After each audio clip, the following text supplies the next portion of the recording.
Olá pessoal, tudo bem? Como é que vocês estão? Hoje nós vamos continuar com o nosso assunto de Direito do Trabalho 2, nosso assunto de remuneração e salário. Então nós vamos concluir aquele primeiro slide que nós falamos na primeira aula e vamos entrar para o segundo slide, tudo bem?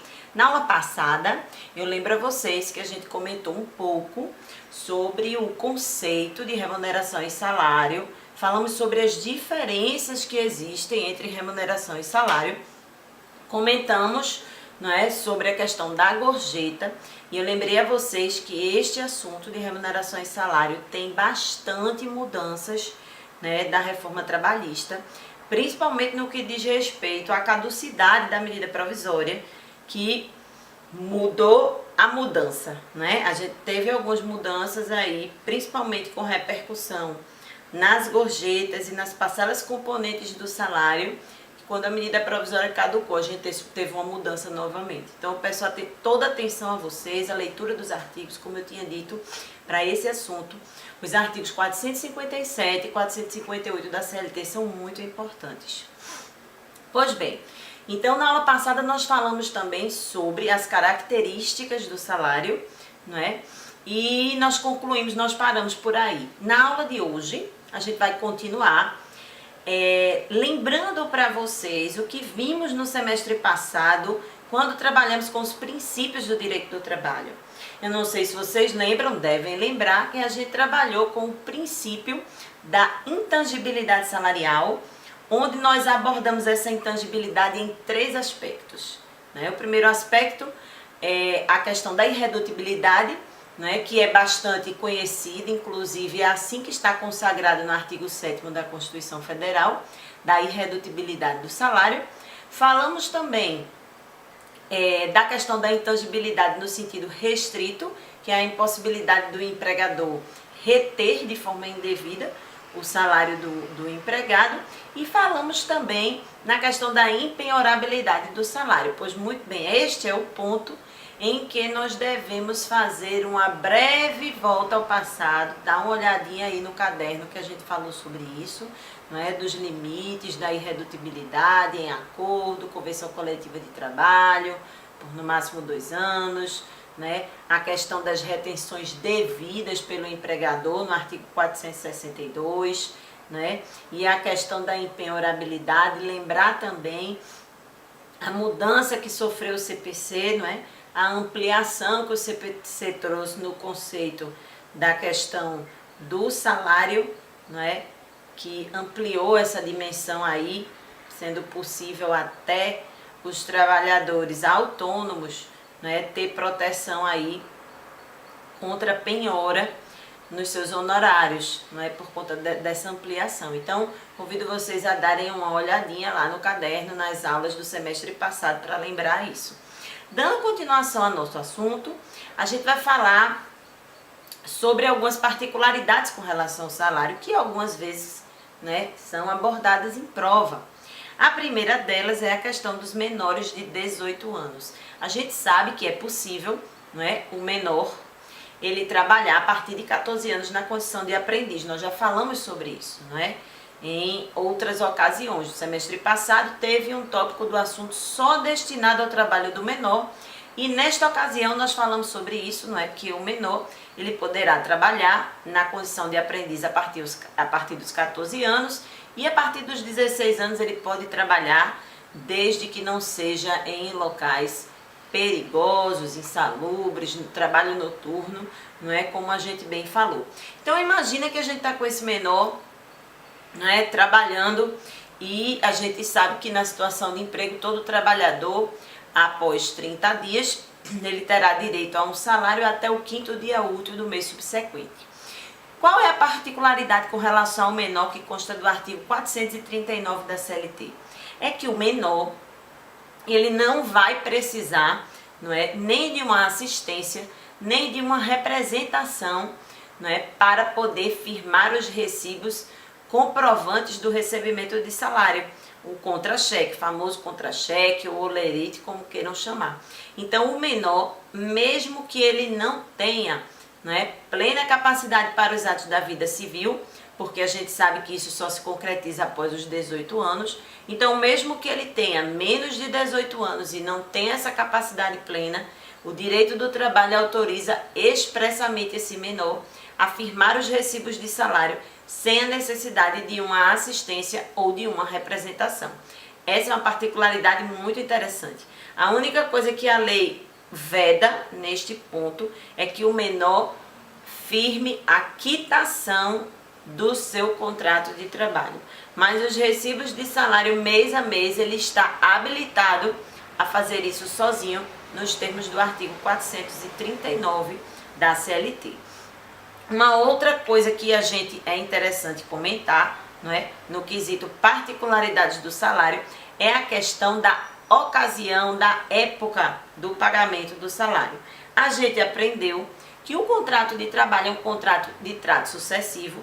Então, na verdade, o que acontece é que a cada dia da prestação laboral, o empregador tem que remunerar cada um desses dias, mas estabeleceu-se, não é, a convenção legal de que o salário seria pago uma vez por mês, não é, após o 5º dia útil subsequente. Então, essa é a regra.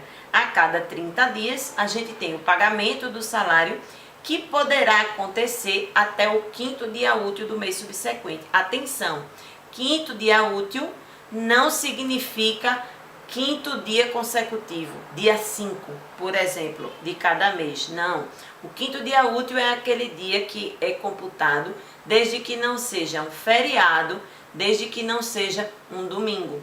O sábado, ele pode ser dia útil ou não. Vai depender se houver expediente naquela empresa. Se a empresa tiver expediente dia de sábado, o sábado conta como dia útil. Se não tiver, ele não vai contar, certo? Então, a regra é essa, né, de se pagar o salário uma vez por mês até o 5º dia útil do mês subsequente. Acontecendo assim, o trabalhador recebe o seu salário e o empregador não está em mora, tá? Existe também a situação das empresas que trabalham com adiantamento salarial. A gente até falou um pouco sobre isso na aula passada. E nos casos de adiantamento salarial, a regrinha é um pouco diferente. O que vai acontecer? A partir da quinzena que foi trabalhada, o empregador terá 5 dias consecutivos e não úteis para pagar a quinzena. E na quinzena seguinte se repete a mesma coisa. Então, aquela regrinha do 5º dia útil só serve para os mensalistas, aqueles que recebem o salário uma vez por mês. Aqueles que recebem por quinzena já não seria 5º dia útil, mas sim 5º dia consecutivo. Então, no caso de quem recebe por adiantamento, domingo, feriado, sábado vai contar, porque são dias corridos, são dias consecutivos. Tudo bem? Bom, aí a gente tem aqui uma lembrancinha, não é, do que a gente falou quando a gente trabalhou com a questão do salário, com relação aos descontos no salário do trabalhador que causou prejuízos ao empregador.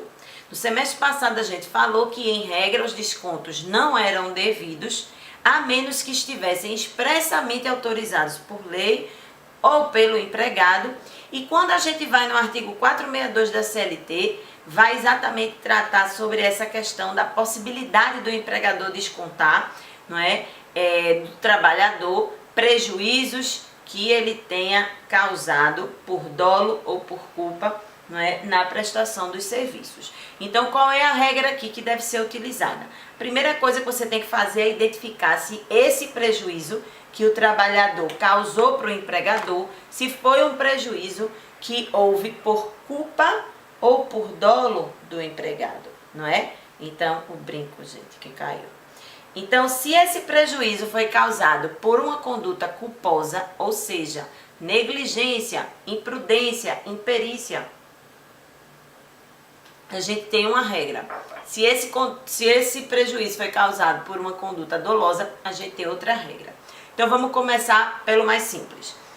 Imagine que o trabalhador estava aqui, né, mexendo no computador, e de repente ele se irritou por alguma coisa e jogou água aqui em cima. Veja só, o ato de jogar água, no teclado do computador, que ele sabe que a água vai causar aqui um curto-circuito, vai causar um problema no computador, então ele tinha a intenção de causar o prejuízo. Imagine então que essa conduta foi dolosa, porque houve a intenção de trazer o prejuízo para o empregador. Neste caso, diz a lei, o prejuízo deve ser descontado no contrato de trabalho, independente de previsão. Então, não precisa ter uma cláusula no contrato de trabalho falando sobre a possibilidade de descontos para que o empregador efetue um desconto por uma conduta dolosa.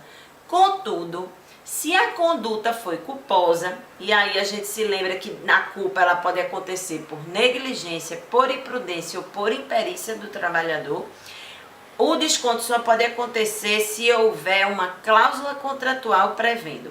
Caso não haja este desconto, não poderá ser feito pelo empregador. Onde está isso? Exatamente no artigo 462 da CLT. Tudo bem?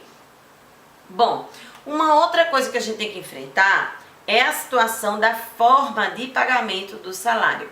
Como é que o salário ele deve ser pago? O salário, bom, ele pode ser feito transferência bancária, você pode pagar com cheque, você pode pagar com dinheiro vivo, mas o mais importante que a gente tem que se ligar é que a lei diz que o salário, para ser considerado pago validamente, ele precisa ser pago na moeda vigente do país na data do pagamento. Ou seja, no Brasil de hoje eu estou pagando o salário, eu tenho que pagar em real. Por melhor que seja, eu pagar em dólar, porque está até mais valorizado, né, ou em euro, não posso fazer isso no Brasil. Se eu fizer, de acordo com a lei, reputar-se-á como não pago o salário, tá? Então, as pessoas contratadas no Brasil para prestar serviço no Brasil terão que receber seu salário na moeda vigente no Brasil, que é o real. Tudo bem? Apenas uma observação com relação ao cheque. Se o salário é pago com cheque, então o trabalhador terá direito de, no horário do expediente bancário, Então, continuando, se o salário for pago com cheque, eu repito, o empregador terá que liberar o empregado dentro do horário do expediente bancário para que ele possa descontar esse cheque. No caso de ter sido pago, né, naquele último dia que a gente aprendeu, que é o 5º dia útil do mês subsequente. Senão, vai ficar entendido como se a obrigação não tivesse sido cumprida no prazo. Tá certo? Então, não basta entregar o cheque nesse caso, né, teria que ter a aptidão para descontá-lo. Uma outra coisa que a gente vai trabalhar na aula de hoje é o que a doutrina chama de critérios para apuração do salário, né? O que é que significa isso? É como é que o seu salário é calculado. E aí a gente tem 3 possibilidades que estão na lei. A primeira delas é o salário com base no tempo à disposição, não é, do empregador, que é a regra, a grande regra da jornada de trabalho que está lá no artigo 4º da CLT. Então, se eu tenho um trabalhador que me dá um tempo à disposição, em regra, eu também irei remunerá-lo com base no tempo que ele me colocou à disposição. Então, é o critério mais comum. Se eu contrato você para 44 horas semanais, eu vou remunerar você com base no período de disponibilidade que você me deu, com base nas 44 horas semanais. Então, esse é o critério mais comum, né? Mas nós temos também uma segunda possibilidade, que é o pagamento por obra, né? Ou por resultado. Então, ele é um critério que ele está diretamente relacionado não ao tempo disponível, mas sim à efetiva execução da atividade pelo trabalhador. Então, por exemplo, se eu contrato um vendedor e digo para ele que o salário dele será com base nas vendas que ele efetuar, eu estou contratando ele nesse segundo critério do resultado, tá? Só uma observação quando a gente fala aí nessa questão do vendedor, lembrar o que eu disse para vocês na aula passada, de que se isso for acordado no final do mês, a garantia que o trabalhador tem é de que vai ganhar pelo menos o salário mínimo vigente, não é? Ou o mínimo da categoria, se houver sindicato ali naquela base territorial, estabelecendo um salário normativo ou um piso salarial, certo? Então, vou dar um exemplo. Imagine que eu contratei aí com o vendedor que ele receberia 20% das vendas que ele recebesse. Só que no final do mês, das vendas que ele fez, a comissão dele só deu R$500. A gente sabe que R$500 é menos do que o salário mínimo vigente. Então, pela regra da lei, o empregador teria que completar esse valor aí até chegar, não é, o piso, que é o salário mínimo, sem poder se compensar nos meses subsequentes, tá? Onde é que a gente encontra isso? A gente vai encontrar isso no artigo 483, a linha G da CLT, tá? E o terceiro critério, que é o critério da tarefa, é um critério misto. Por que é um critério misto? Porque ele vai mesclar o tempo à disposição com o resultado, né? Então, ele vai mesclar os dois primeiros. Então, por exemplo, eu contrato esse mesmo vendedor, mas eu digo a ele que eu irei remunerar as horas trabalhadas e atribuirei também um percentual de comissionamento a partir das vendas que ele concretizar. Quando eu estou fazendo isso, eu estou trazendo esse critério da tarefa, esse critério misto. Por quê? Porque eu vou estar pagando tanto as horas, e isso é o tempo à disposição, e estarei pagando também pela realização, pelo resultado, que é a venda efetiva. Tudo bem? Bom, então neste ponto, a gente já começa a passar para vocês algumas regrinhas também que a gente tem aqui, né? Na questão do salário básico. O que é o salário básico? O salário básico é aquela expressão mínima componente do salário, que ela é irredutível e invariável, porque ela se repete mensalmente, né? Então, a gente costuma dizer que o salário básico, que é o ponto de partida, né, do salário do trabalhador, ela é composta pela parte em pecúnia mais o salário in natura. Vocês lembram da aula passada que eu falei que o salário do trabalhador ele terá que ser pelo menos 30% em dinheiro e os outros 70% poderá ser em utilidades, bens ou serviços, a critério do empregador. A lei deixa essa escolha para o empregador.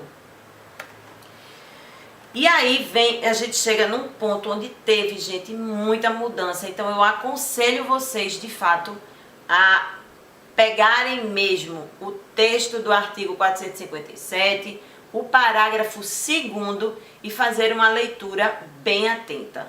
Não é? Os parágrafos, na verdade, 1º e 2º. Por quê? Porque a gente teve muita mudança aí. Quando a gente apresentava para vocês o complexo salarial, com a expressão usada por José Martins Catarino,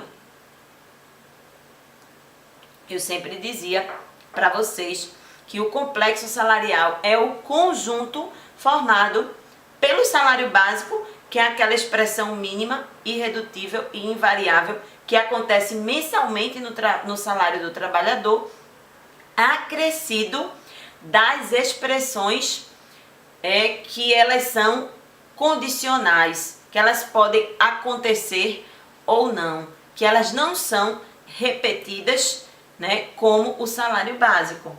Então, essas opções que não são repetidas como salário básico são chamadas de sobressalário ou salário condição, porque são parcelas que ocorrerão eventualmente na remuneração do trabalhador. Elas não são obrigatórias como salário básico.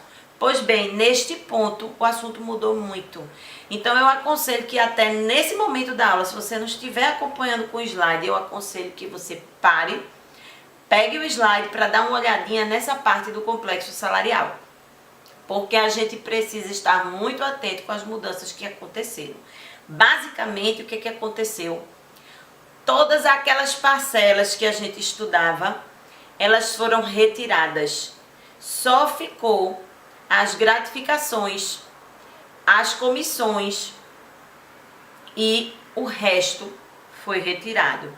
Então, por exemplo, a ajuda de custo, que nunca foi, agora ela ganhou mais companheiros. Antigamente ela ficava sozinha junto com a diária em determinada situação. Agora, os abonos foram ficar junto da ajuda de custo para não ser salário. As diárias permanecem não sendo salário, né? Os prêmios passaram a não ser salário. Então eu aconselho vocês, né, a ficarem bem atentos aí ao texto, né, dos parágrafos 1º e 2º do 457, que vale a pena a gente ler aí para vocês fazerem as marcações devidas. Ó, parágrafo 1º. Integram o salário a importância fixa estipulada. O que é a importância fixa estipulada? O salário básico. Então, quando ele diz integram o salário, você entende. Integram o complexo salarial, o quê? A importância fixa estipulada, que é o que a gente aprendeu que vem a ser salário básico, e as gratificações legais e as comissões pagas pelo empregador. Então, essas duas parcelas, hoje, são as únicas parcelas de sobressalário, né, que a legislação reconhece. E antes, Isabela, o que é que tinha? Antes a gente tinha mais coisa. Antes a gente tinha comissão, a gente tinha gratificação, a gente tinha prêmio, a gente tinha as diárias para viagem em algumas circunstâncias, a gente tinha os abonos e a gente tinha os adicionais. Cabe aqui até a gente fazer uma crítica à legislação que não tratou dos adicionais, né? Simplesmente os adicionais de insalubridade, de hora extra, noturno, de periculosidade, estão hoje num limbo, não é? De transferência também. Por quê? Porque a lei não se reportou a ele para dizer se eles compreendem o complexo salarial ou se não compreendem. Então, isso aí, creio eu, que vai ser matéria para a jurisprudência, não é, futura tratar. Então, hoje, a gente só entende, então, que vem a ser sobressalário, as gratificações legais e as comissões, não é? Então, o que são gratificações, gente? Inclusive, a gente tem, não é? Aí, quando a gente fala de gratificações e principalmente das comissões, nas comissões a gente tem uma lei específica que fala das comissões, né?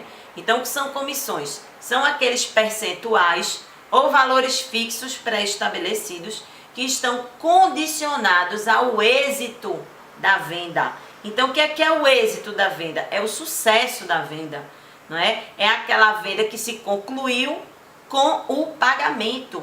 Então, toda vez que isso acontece, não é? Desde que tenha sido previamente ajustado, o trabalhador terá direito a receber a comissão, tá? O valor da comissão é algo que é livremente ajustado entre o empregado e o empregador. Eu só lembro a vocês que, nesses casos, se o empregado receber só com base em comissão, fim do mês, a gente tem que ter a cautela de que ele receba pelo menos o salário mínimo vigente no país, ou o mínimo referente à sua categoria profissional estabelecido em sindicato ou em dissídio coletivo ou em sentença normativa, não é?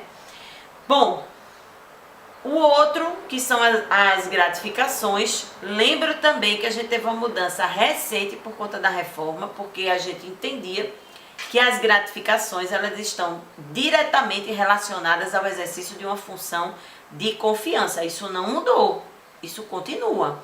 O que mudou então? Mudou que antes nós tínhamos o entendimento de que passados 10 anos no exercício da função de confiança, o valor da gratificação ele se incorporava, melhor dizendo, definitivamente ao salário do trabalhador. Então passava a integrar o salário básico. E hoje, com a reforma, isso já não acontece mais. Então não se incorpora mais a gratificação a partir do momento que o trabalhador deixe de exercer a função de confiança.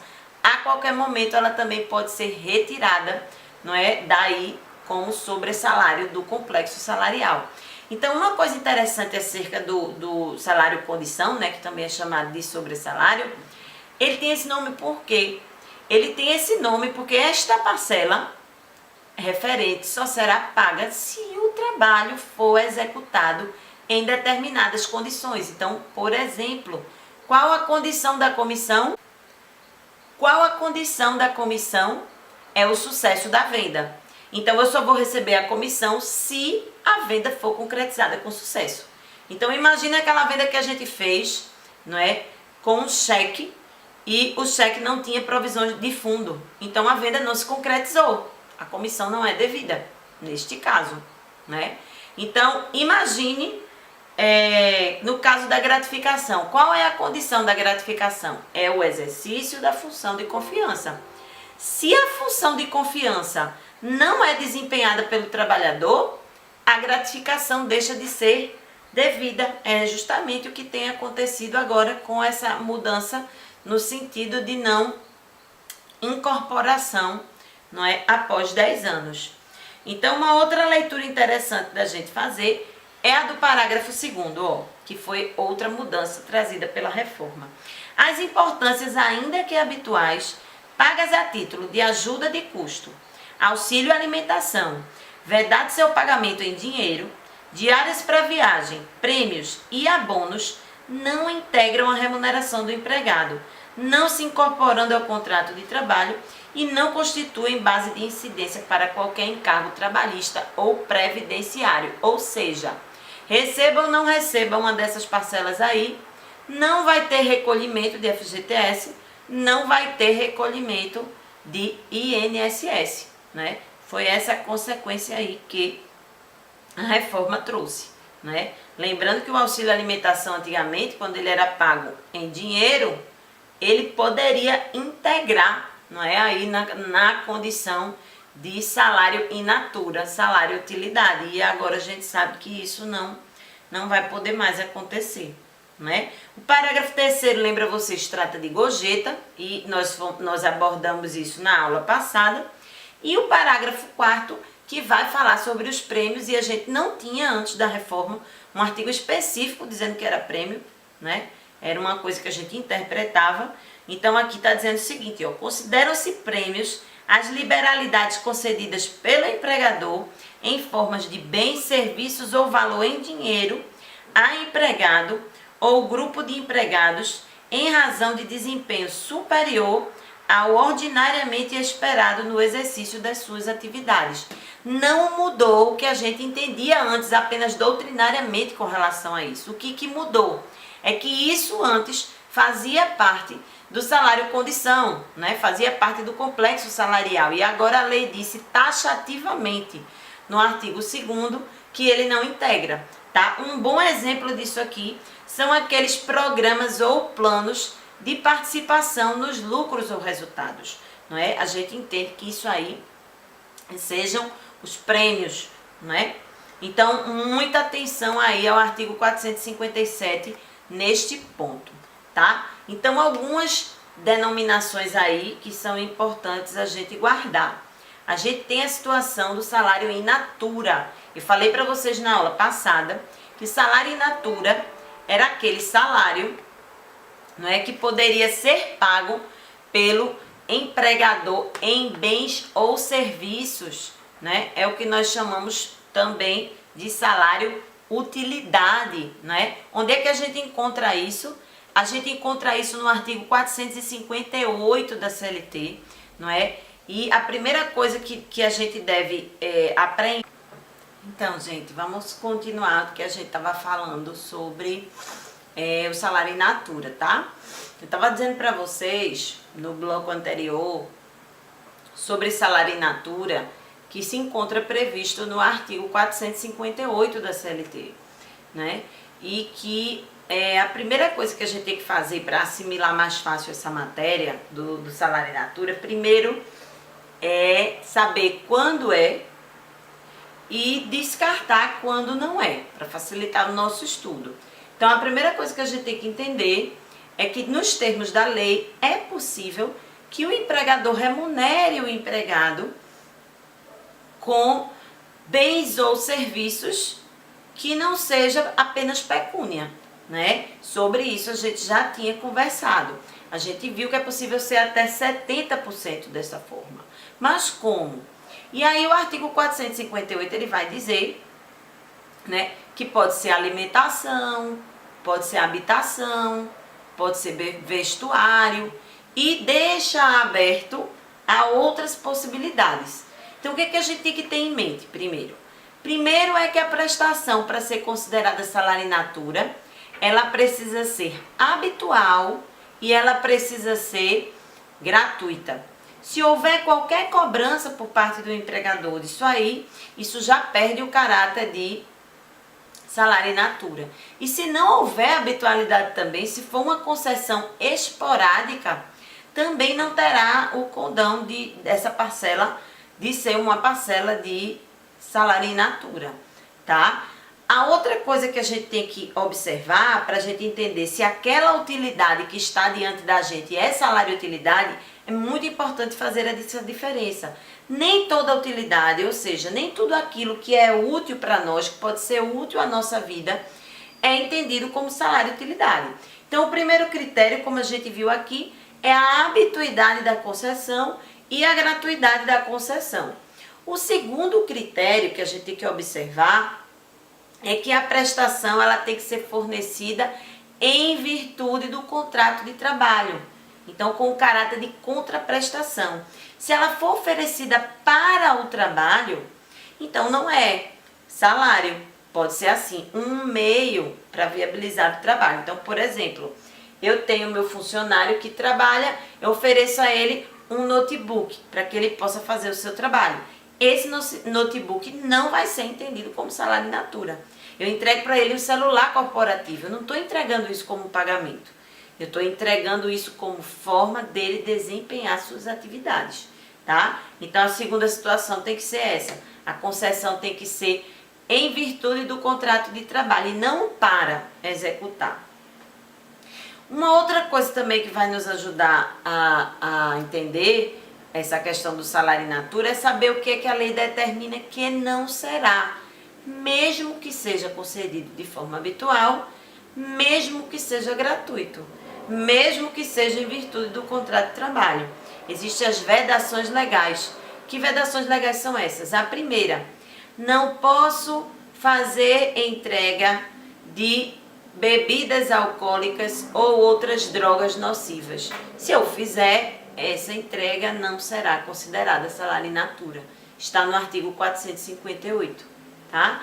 No artigo 458, parágrafo 2º, também a gente vai ter uma lista de utilidades que a lei entende que não serão salário utilidade. Então, eu posso dar alguns exemplos para vocês, né? Tudo que for entregue para uso em serviço, para exercício das atividades. Então, o celular corporativo, como eu já dei exemplo, os equipamentos de proteção individual, né?